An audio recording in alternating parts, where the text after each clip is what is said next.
ভারত আমাদের দক্ষিণ তালপট্টি দ্বীপ ছিনিয়ে নিয়েছে। একটা কথা আছে যে প্রতিবেশী কখনো বন্ধু হয় না। কারণ প্রতিবেশী যদি বন্ধু হইতো তাহলে তো প্রতিবেশী থাকতো না, তাহলে এক পরিবার হয়ে যেত, সীমানা থাকতো না, আপনার কানাপাড়ে বেড়া থাকতো না, সীমানা দিয়ে আলাদা করে মানচিত্র চিহ্নিত করা লাগতো না। বন্ধু হলে তো সব মানচিত্র এক হয়ে যেত।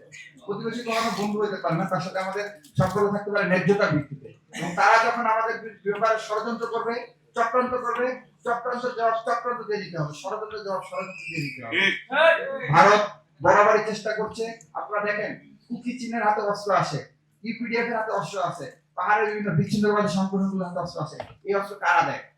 এই অস্ত্র ভারত থেকে বাংলাদেশে ঢুকে আমাদের পাহাড়কে বিচ্ছিন্ন করার জন্য। যারা আমাদের পাহাড়ের দিকে কালো চোখ দিবে, সেই চোখ উপড়ে ফেলার জন্য আমাদের সবাইকে প্রস্তুত থাকতে হবে। প্রিয় সংগ্রামী সহযোগিতা বন্ধুগণ, বাংলাদেশের সব থেকে অবহেলিত জনপদ হচ্ছে উত্তরবঙ্গের রংপুরের জনপদ।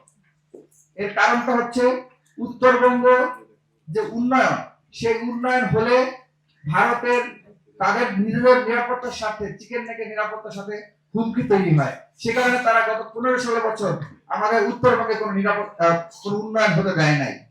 শুধুমাত্র আপনারা দেখেছেন যে চীন আমাদের তিস্তা বহুমুখী প্রকল্পটা বাস্তবায়ন করতে চেয়েছিল, কিন্তু ভারত এখানে ভেটো দেওয়ার কারণে আমাদের এই তিস্তা বহুমুখী প্রকল্প বাস্তবায়নের কার্যক্রম এখনো শুরু হয়নি। তো উত্তরবঙ্গে যে এখন অনুন্নত, এর দায়ভার সম্পূর্ণ ভারতের। কারণ ভারতের সেবাদাস হাসিনা তার মাধ্যমে এই উত্তরবঙ্গকে অনুন্নত করে রেখেছিল দীর্ঘদিন যাবৎ। ভারত আমাদের দক্ষিণ তালপট্টি দ্বীপ ছিনিয়ে নিয়েছে।